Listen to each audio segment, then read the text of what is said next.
Job లేక ఇబ్బంది పడుతున్నారా? అయితే మెడికల్ కోడింగ్ మీకు మంచి ఆప్షన్. వెంటనే కాల్ చేసి కోర్సులో జాయిన్ అవ్వండి.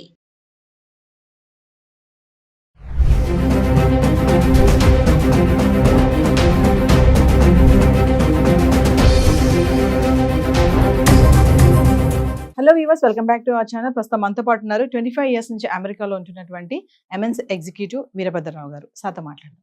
నమస్తే సార్. నమస్తే అమ్మ. సార్, రీసెంట్గా ఒక ఆర్టికల్ అయితే చదివాను నేను.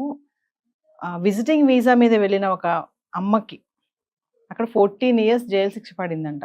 అంటే విజిటింగ్ వీసా మీద వెళ్ళడం ఏంటి, అక్కడ శిక్ష వేయడం ఏంటి, అసలు విజిటింగ్ వీసా మీద వెళ్ళిన వాళ్ళు ఎలాంటి డాక్యుమెంట్స్తో వెళ్ళాలి, అక్కడ అసలు ప్రాసెస్ ఎలా ఉంటుంది, ఆమెకి ఎందుకు 14 ఇయర్స్ జైలు శిక్ష పడింది అంటే ఇది ఒక పెద్ద షాక్లా ఉంది. ఒకసారి దాని గురించి. కరెక్టే, అది నేను కూడా చదివాను news. So first thing first, let's talk about visiting visa. So మీరు అమెరికాలో ఉంటున్న ఒక వ్యక్తి మిమ్మల్ని రమ్మనమని చెప్పి ఒక ఇన్విటేషన్ పంపిస్తూ దాంతోపాటు ఒక ఎఫిడవిట్ సబ్మిట్ చేస్తాం. ఓకే. చేసి అందులో ఏమంటామంటే, నేను పలానా వ్యక్తిని పిలుస్తున్నా, నా పర్సనల్ డీటెయిల్స్ ఇవి, నేను ఇంత సంపాదిస్తున్నా, నా లీగల్ స్టేటస్ ఇది, ఈ వచ్చే వ్యక్తికి అన్ని రకాల పూర్తి సపోర్టు అతను ఈ కంట్రీలో ఉన్న రోజులు నేను ఇస్తాను అని అండర్టేకింగ్ కూడా ఇచ్చి ఆ ఇన్విటేషన్ లెటర్ని మనం పంపిస్తే ఇండియాకి, దాన్ని బేసిస్గా చేసుకుని, పెద్ద డాక్యుమెంటేషన్ ఏమీ ఉండదు దానికి. ఎందుకంటే నేను మా అబ్బాయినో అమ్మాయినో చూడడానికి వెళ్ళొచ్చు. జనరల్గా మన వాళ్ళు చాలామంది పేరెంట్స్ వాళ్ళ పిల్లల డెలివరీస్కి వాటికి వెళ్తూ ఉంటారు. అవి చాలా innocent, straight forward, simple things. కానీ మన వాళ్ళు ఇంకోటి కూడా చేస్తూ ఉంటారు. ఒక community particularly, I don't want to name them, but వాళ్ళు ఏం చేస్తారంటే, వాళ్ళకి పెద్ద హోటల్ చైన్స్ ఉన్నాయి. వాళ్ళ పేరెంట్స్కి గ్రీన్ కార్డ్ ప్రాసెసింగ్ చేశారు కొంతమందికి సిటిజన్షిప్స్ కూడా వచ్చాయి. అలా కాకుండా కొంతమంది విజిట్లో వస్తూ ఉంటారు.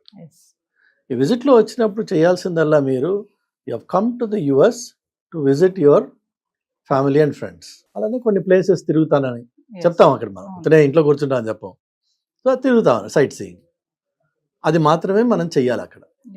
అలా కాకుండా కొంతమంది మన వాళ్ళు ఏం చేస్తారంటే, ఎలాగో నేను అమెరికాలో ఉన్నా కదా, ఎలాగో నేను డే టైంలో పిల్లలు ఆఫీస్కి వెళ్ళినప్పుడు ఖాళీగా ఉన్నా కదా అని తల్లులో పిల్లలో మొత్తానికి ఒక కలెక్టివ్ ఐడియా అది. ఏంటంటే, అమ్మ నువ్వు ఇంట్లో ఉన్నప్పుడు వచ్చే 3 months ఈ చుట్టుపక్కల చిన్నపిల్లలు ఉంటారు కదా, వాళ్ళని బేబీ సిట్టింగ్ చూడు, విజిటింగ్ వీసా మీద వచ్చిన వాళ్ళని ఓకే అని పిల్లల ఐడియా ఉండొచ్చు, తల్లి ఐడియా ఉండొచ్చు. నాన్న నేను ఇంట్లో చదువుకున్న దాని ఇంట్లో ఖాళీగా ఎందుకు ఉండాలి. ఈ 14 years జైలు శిక్ష పడ్డ ఆవిడ నేను చదివింది డాక్టర్ అని చెప్పి, maybe true or not, I don't know exactly. అయితే ఆవిడ చదువుకున్న ఆవిడ ఇండియాలో డాక్టర్. సో మనకుండే ఈగోస్, కాన్ఫిడెన్స్, ఎడ్యుకేషన్ అన్నీ ఉన్నాయి, బ్యాక్గ్రౌండ్ ఉంది. కానీ నువ్వు పరాయి దేశంలోకి వెళ్ళినప్పుడు you are no more a doctor, you are not recognised, you are not licensed, you are not registered. By education you may be a doctor, but by profession you are not a doctor. You cannot practise in America. Simple. Number 1. Number 2, నువ్వు వచ్చింది విజిటర్గా వచ్చింది, నువ్వు విజిటర్గానే ఉండాలి. Problem ఇంతకుముందు కూడా మనం వేరే వీడియోలో చెప్పాను నేను. L1, F1, H1 వీళ్ళు 3. F1 అంటే student, LHM employees, then B1, B2 అంటారు. అది ఎయిదర్ బిజినెస్ పర్పస్లో షార్ట్ టర్మ్ 2 weeks 3 weeksకి అమెరికాకి రావడం, లేకపోతే విజిటర్ వీసాగా అప్ టు 6 months వాడు స్టే ఉంటుంది. స్టేకి పర్మిట్ చేస్తారు జనరల్గా. బట్ వీసా వ్యాలిడిటీ వచ్చి 10 ఏళ్ళు ఉంటుంది. అంటే మనం ఇక్కడ హైదరాబాద్ కన్సులేట్కి ప్రతి సంవత్సరం వెళ్ళి స్టాంప్ వేయించుకోవాల్సిన అవసరం లేదు. 10 ఏళ్ళకి వీసా ఇచ్చారంటే అర్థం ఏంటంటే 10 yearsలో నువ్వు ఫ్రీగా ట్రావెల్ చేయొచ్చు back and fourth as a visitor. కానీ ఎవ్రీ టైం పోర్ట్ ఆఫ్ ఎంట్రీలో అక్కడ ఆఫీసర్ ఆపి మిమ్మల్ని అడుగుతాడు, ఎందుకు వచ్చావు నువ్వు, ఎవరున్నారు ఇక్కడ నీకు, వాళ్ళ అడ్రస్ ఏంటి, వాళ్ళ పొజిషన్ ఏంటి, కొన్ని బేసిక్ డీటెయిల్స్ వెరిఫై చేస్తారు. చేశాక వాళ్ళు మీకు కొన్ని రోజులు పర్మిట్ చేస్తారు యుఎస్లో ఉండడానికి. I-94 అంటాం దాన్ని. అది 6 months మ్యాక్సిమం ఉంటుంది. బట్ 6 months లోపు మీరు మళ్ళీ కావాలని ఏదైనా health reasons, if you have a right reason, genuine reason, you can ask for an extension. So ఆ టైంలో మీరు విజిటర్గా అమెరికాలో ఉన్నారు. ఉద్యోగము, వ్యాపారము చేసి డబ్బు సంపాదించే హక్కు మీకు లేదు అక్కడ. ఈవిడ చేసిన తప్పు ఏంటంటే, ఈ బేబీ సిట్టింగ్ అనే ఒక వ్యాపారం చేసింది ఆవిడ. If it is a service, it's a different story all together.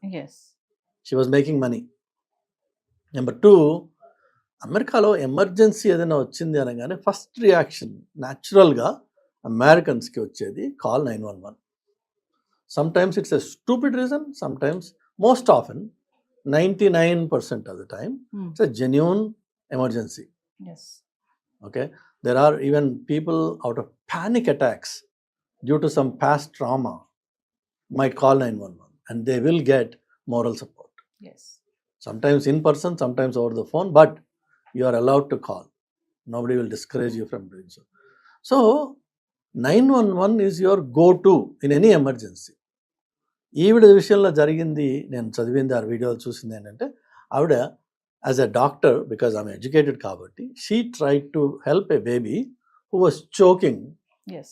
On some chips ఇంకోటో మొత్తానికి baby was choking and she could not help the baby. అప్పుడు ప్యానిక్ అయ్యి 911 కాల్ చేసింది. 911 వచ్చేలోపు బేబీ చచ్చిపోయింది. So first of all baby నీ కేర్లో చనిపోయింది కాబట్టి యు ఆర్ అకౌంటబుల్. Yes. అది ఫస్ట్ థింగ్. నువ్వు విజిటర్గా వచ్చావా లేదంటే ఎంప్లాయీగా వచ్చావా అవన్నీ సెకండరీ. అలానే ఈ బేబీ సిట్టింగ్ చేయడానికి కూడా కొన్ని లీగల్ ఫ్రేమ్వర్క్స్ ఉన్నాయి, రూల్స్ ఉంటాయి. ఎవరు పడితే వాళ్ళు చేయకూడదు. జనరల్గా ఏంటంటే ఇన్ కమ్యూనిటీ పక్కింట్లో బేబీని పెట్టడం ప్రిఫర్ చేస్తాం మనం, rather than drive the baby 10 miles and leave it in one place. So ఇక్కడ అవైలబిలిటీ ఉంది. వాళ్ళు కూడా ఎవరైతే బేబీని పెట్టారో వాళ్ళు ఈవిని చూసి నమ్మే పెట్టుంటారు కదా.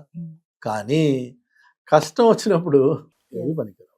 వాళ్ళు కూడా చెప్పరు ఆ మాట, yes I spoke to that lady before, చెప్పరు. అండ్ యుఎస్లో ఇంత ముందు కూడా మీకు నేను చెప్పాను, కొన్ని తప్పులకి felony crimes, you may say mistake or you know it's a crime, చిన్న మిస్టేక్ అయినా దానికి ఒక ప్రీఫిక్స్డ్ పనిష్మెంట్ రాసేసి ఉంది. Even the judge is bound by that. అందులో బేబీ అనేటప్పటికి ఇంకొంచెం సెన్సిటివ్ అయిపోతుంది. సో ఈ విధంగా మీకు కొన్ని విషయాలు మనము చాలా క్లియర్గా నేర్చుకోవాలి. సో ఫస్ట్ విజిటర్గా వెళ్ళినప్పుడు మీరు ఓన్లీ విజిటర్గానే ఉండండి. మీ దగ్గర ఎలాంటి వ్యాలిడ్ డాక్యుమెంట్స్ క్యారీ చేయాల్సిన అవసరం లేదు. ఎవరన్నా మిమ్మల్ని ఆగి రోడ్డు మీద ఆపి, hey are you here legally or illegally అని చెప్పి అడిగే హక్కు ఎవ్వరికీ లేదు అమెరికాలో. ఎవరన్నా ఆపి అడిగారు అనుకుందాం, ఇప్పుడున్న ప్రస్తుతం వాతావరణంలో అలా ఆగి అడిగే ఛాలెంజ్ చేసే పరిస్థితులు ఎక్కువ అవుతున్నాయి. అడిగారే అనుకుందాం, you just have to ignore them and move on. You don't have to engage with them. అది ఆ స్కిల్ మనం నేర్చుకోవాలి. నెంబర్ 1.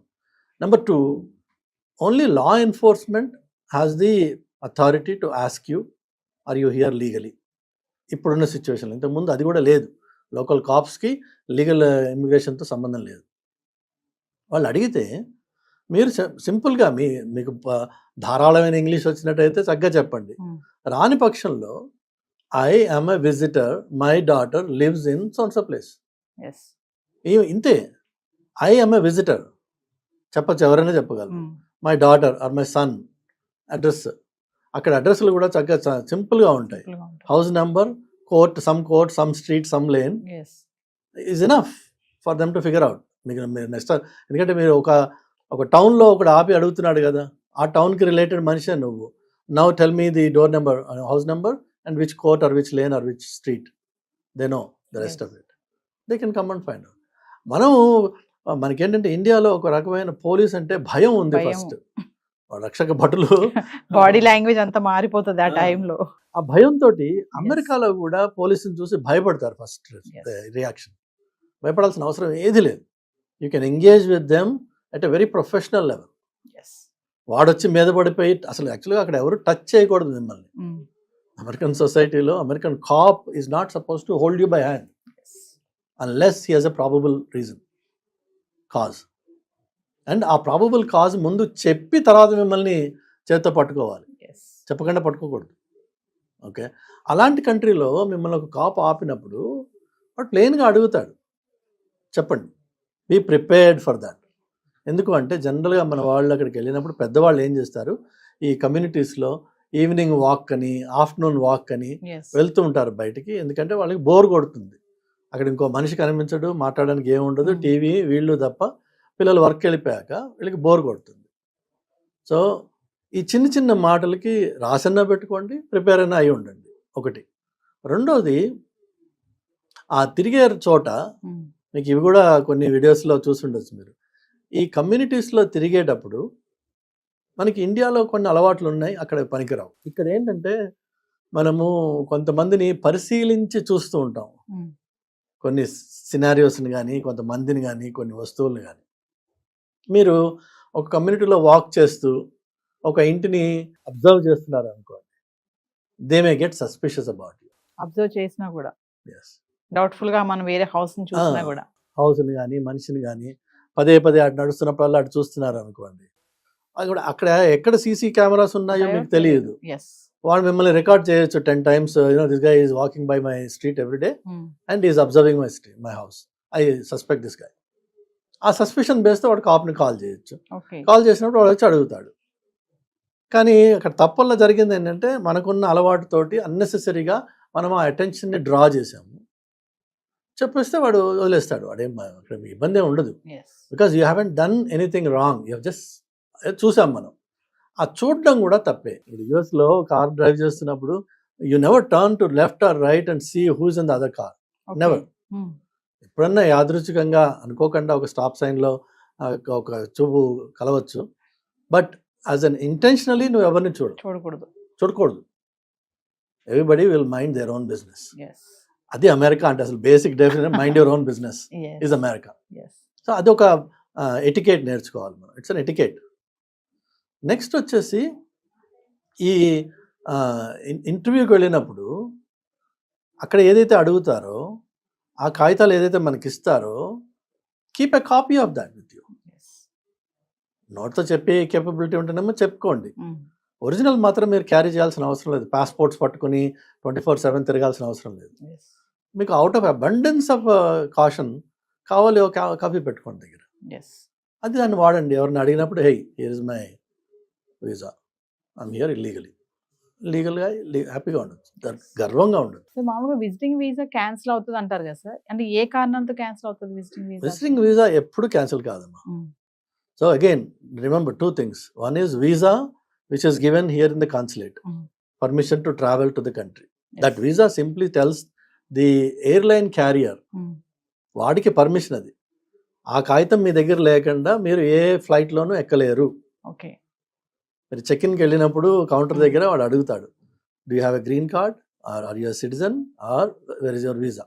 ఓకే, మీరు అది ఏదో ఒకటి చూపిస్తేనే మీకు ఆ ఫ్లైట్లో బోర్డింగ్ ఇచ్చేది. కాదు నేను అక్కడికి వెళ్ళాక చూసుకుంటానులే, నేను అసైలం సీక్ చేస్తున్నా, ఇదంతానే. ఓకే, అది ఒకటి.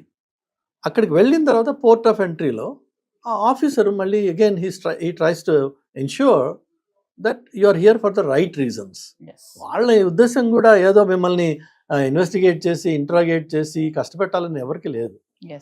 అయితే ఇంతకుముందు మనం మాట్లాడుకున్నట్టుగా ఇండియన్ స్టూడెంట్స్ అమెరికాకు వచ్చి స్టూడెంట్గా కాకుండా వర్క్ చేయడం అనేది ఎన్నో ఏళ్ళుగా నడుస్తున్న ప్రాక్టీస్ అది. కానీ ఈ దొంగ ఎప్పుడు పట్టుబడలేదు. అట్లానే B1 B2 అరే విజిటర్ వీసాగా వచ్చినప్పుడు యు ఆర్ సేయింగ్ క్లియర్లీ నేను I'm here for a visit for a period of 15 days, 30 days or 6 months. 6 months తర్వాత నేను వెళ్ళిపోతాను అన్న నమ్మకాన్ని నువ్వు నాకు కల్పించాలి. ఆఫీసర్కి you have to give him some documentary evidence that I'm planning to leave after 6 months. One of those proofs of my intention is a return ticket. ఇంతకు ముందు గత 3-4 ఏళ్లలో దానికి కొంచెం రిలాక్సేషన్ ఇచ్చారు. ఇచ్చేటప్పటికి మన వాళ్ళు 1-way టికెట్ తీసుకుని రావడం మొదలుపెట్టారు. సో 1-way టికెట్ మాత్రమే ఉన్న చోట ఆఫీసర్ మనం ఎవరినో ఏదో అనుకోక్కర్లేదమ్మా, దానికి మన అనుమానాలు ఆపాదించడం చేయకూడదు. If you are the officer and మీకు ఇండియాలో వేరే కంట్రీ నుంచి ఒకడు వచ్చేస్తున్నాడు 1-way టికెట్ తీసుకుని, వాడికి మళ్ళీ రిటర్న్ వాళ్ళ కంట్రీకి వెళ్ళే టికెట్ లేదు వాడి దగ్గర, ఇమ్మీడియట్గా మీరు ఏమంటారు, ఎరా నాయన ఇక్కడే సెటిల్ అవ్వదలుచుకున్నావా నువ్వు? If you're planning to return in 3 months, where is your return ticket? So అది మినిమం రిక్వైర్మెంట్. అవి లేనప్పుడు ఇంతకు ముందు కొంత సడలింపు ఉండింది, వాళ్ళు అబ్జర్వ్ చేయలేదు, వాళ్ళు ఇన్సిస్ట్ చేయలేదు. కానీ పద్ధతిలో అది ఒకటి పార్ట్ ఆఫ్ ద ప్రాసెస్. ఇప్పుడు వీళ్ళు ఏం చేస్తున్నారంటే అలా లేని వాళ్ళని ఇండియాకి రిటర్న్ చేస్తున్నారు. తప్ప మీకు వీసా క్యాన్సిల్ అన్నది లేదు. వీసా క్యాన్సిల్ ఎప్పుడు జరుగుతుందంటే మీరు పోర్ట్ ఆఫ్ ఎంట్రీలో ఆఫీసర్తో మాట్లాడుతూ బ్లేటెంట్గా లై చేస్తున్నారు. ఎస్. కొడుకు బదులు కూతురో, కూతురు బదులు కొడుకో, లేక వాళ్ళ అడ్రస్ అడిగితే మీకు తెలియదు. నువ్వు నీ కొడుకు దగ్గరికి ఎలా వెళ్తావు? నీ అడ్రస్సే తెలియదు. అంటే అవి సరిగా చెప్పకపోయినా అక్కడ మిస్టేక్. అంతే కదమ్మా. కొంచెం తడబడినా సరిగా చెప్పలేకపోయినా. ఎవరన్నా మన చుట్టూ హైదరాబాద్ కాకుండా మన పేరెంట్స్ ఈ ఆదిలాబాద్ లో ఉన్నారు అనుకుందాం. ఆదిలాబాద్ లో ఉన్న తల్లిదండ్రులు హైదరాబాద్కి వచ్చారు. కొడుకు కూతురు ఎవరో వాళ్ళ అడ్రస్, ఫోన్ నెంబరో, వాళ్ళ డీటెయిల్స్ తీసుకునే వస్తారా?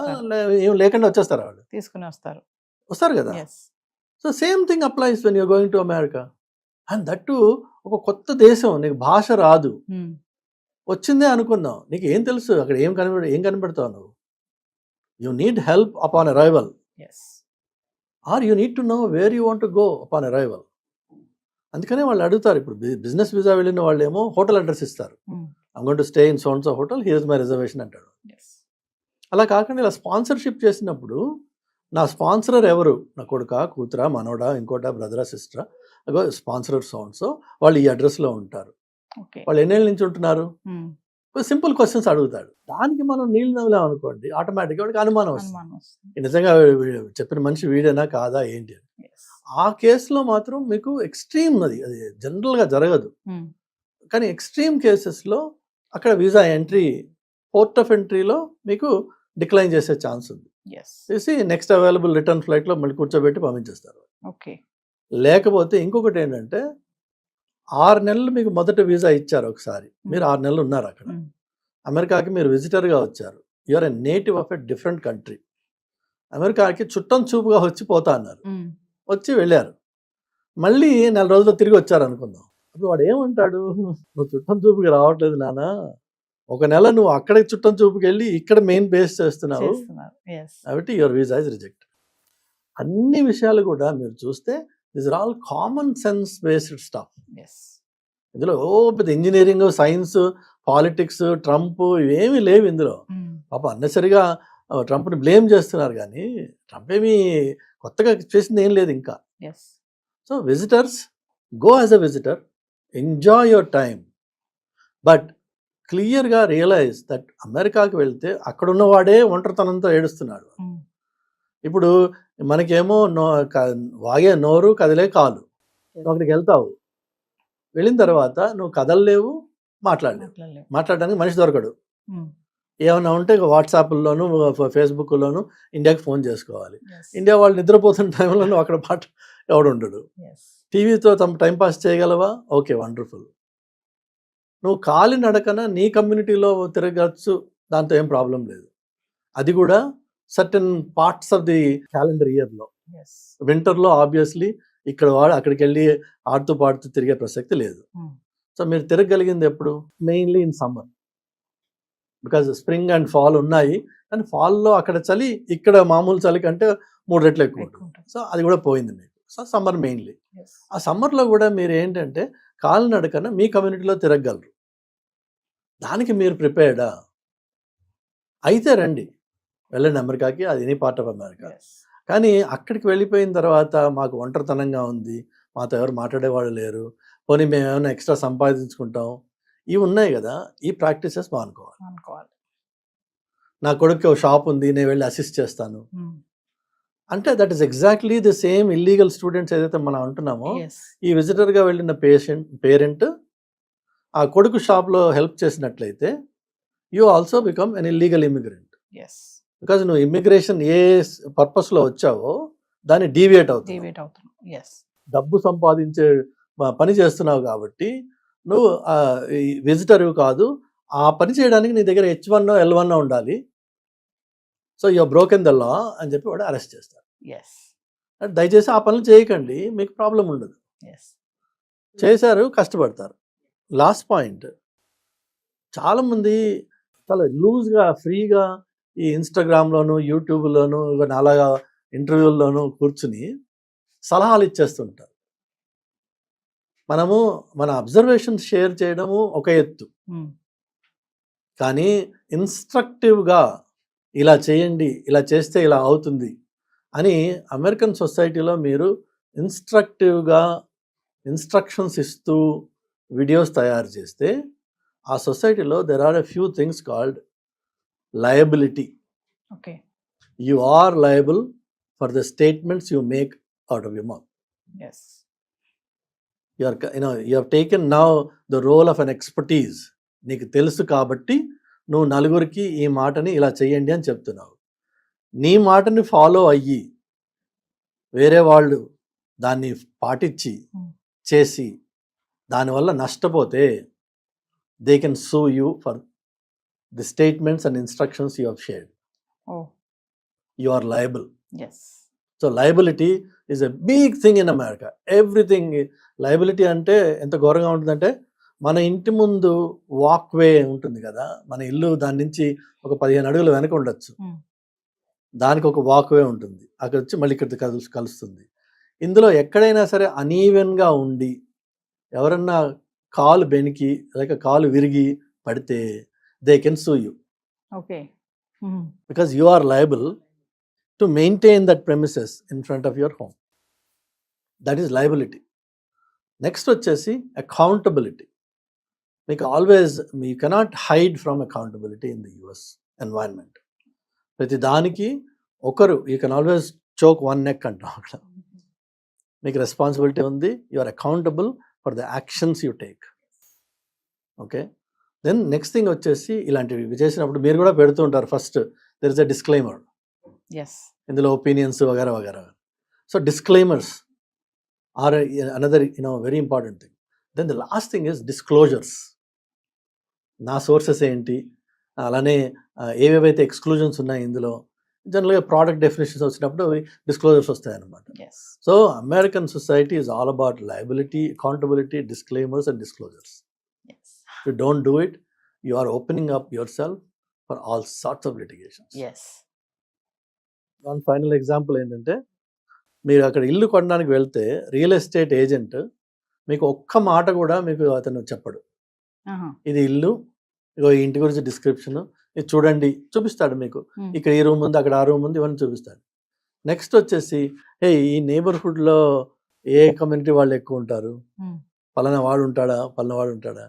నో కౌంటీ వెబ్సైట్లోకి వెళ్తే మీకు ఆ డీటెయిల్స్ అన్నీ ఉంటాయి, ఓకే. డీటెయిల్గా ఆయన చెప్పరు, చెప్పకూడదు. అదే లయబిలిటీ అంటే. ఓకే.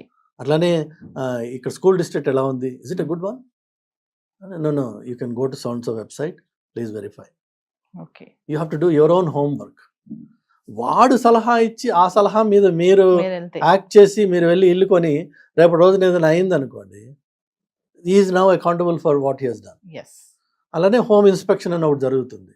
సో ఇల్లు కొనే ముందు మీరు ఇన్స్పెక్ట్ చేయించుకోండి. రేపు ఏదైనా డిఫెక్ట్స్ వస్తే you cannot blame anybody, but this inspection report tells you that ఇవన్నీ చేసామేమో, అన్ని బాగున్నాయి. బాగాలేదు, you can walk out of the contract. అదనమాట. సో చాలా వెరీ వెల్ డిఫైన్డ్ సొసైటీ. మనము ఇక్కడ ప్రాక్టీసెస్ తీసుకెళ్ళి అక్కడ పెట్టేటప్పటికి జరగరాని విషయాలన్నీ జరుగుతాయి. Thank you sir.